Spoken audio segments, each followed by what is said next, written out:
répression du pouvoir face à la détermination de l'opposition à moins de 2 semaines de l'élection présidentielle. Décryptage de la marche du Front commun du 11 octobre 2025. La journée du 11 octobre 2025 restera gravée comme le point d'orgue d'une montée en puissance des tensions politiques. En dépit de l'interdiction formelle des autorités, la marche orchestrée par le Front commun a marqué une escalade significative dans le bras de fer qui crispe l'atmosphère préélectorale. L'événement, magnifié par une mobilisation que l'opposition qualifie d'exemplaire, a trouvé son corollaire dans une répression notoire, soldée par le chiffre alarmant de 237 arrestations communiquées par le ministre de l'Intérieur. Cette conjoncture met crûment en lumière une tension politique paroxystique et remet sur le métier la question cardinale de l'exercice effectif des libertés publiques en Côte d'Ivoire.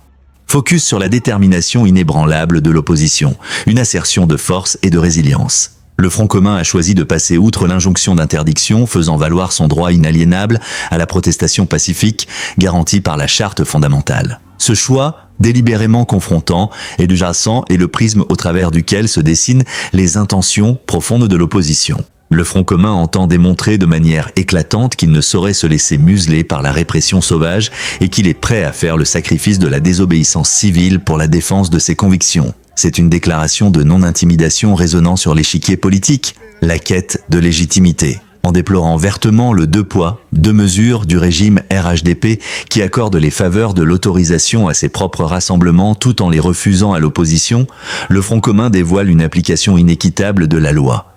Cette manœuvre vise à saper la crédibilité du processus électoral actuel. Au-delà de la seule protestation, l'ultime finalité de ces manifestations est de contraindre le pouvoir à l'ouverture d'un dialogue politique inclusif, seule voie, selon l'opposition, pour asseoir des conditions électorales équitables.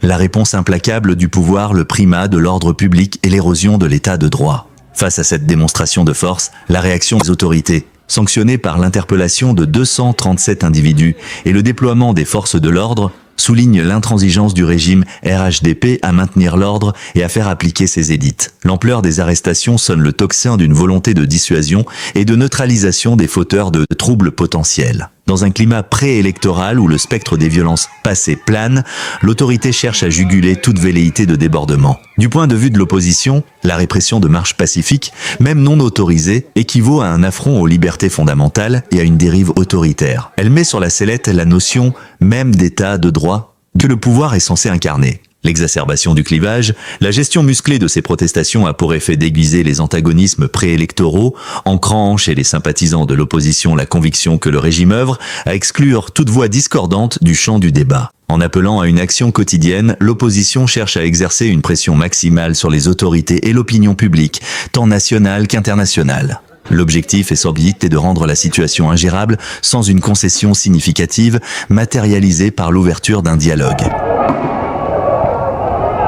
En définitive, la journée du 11 octobre 2025 s'inscrit en lettres capitales dans un schéma de défiance réciproque. L'opposition a choisi d'actionner le levier de la pression pour obtenir les gages de justice et de dialogue qu'elle réclame, quitte à essuyer les foudres de la répression. Le pouvoir, pour sa part, maintient le cap de son contrôle et de sa ligne de conduite résolument ferme. La persistance de ces manifestations, doublée de la répression, jette un voile d'incertitude sur la crédibilité et la sérénité de l'élection présidentielle à venir.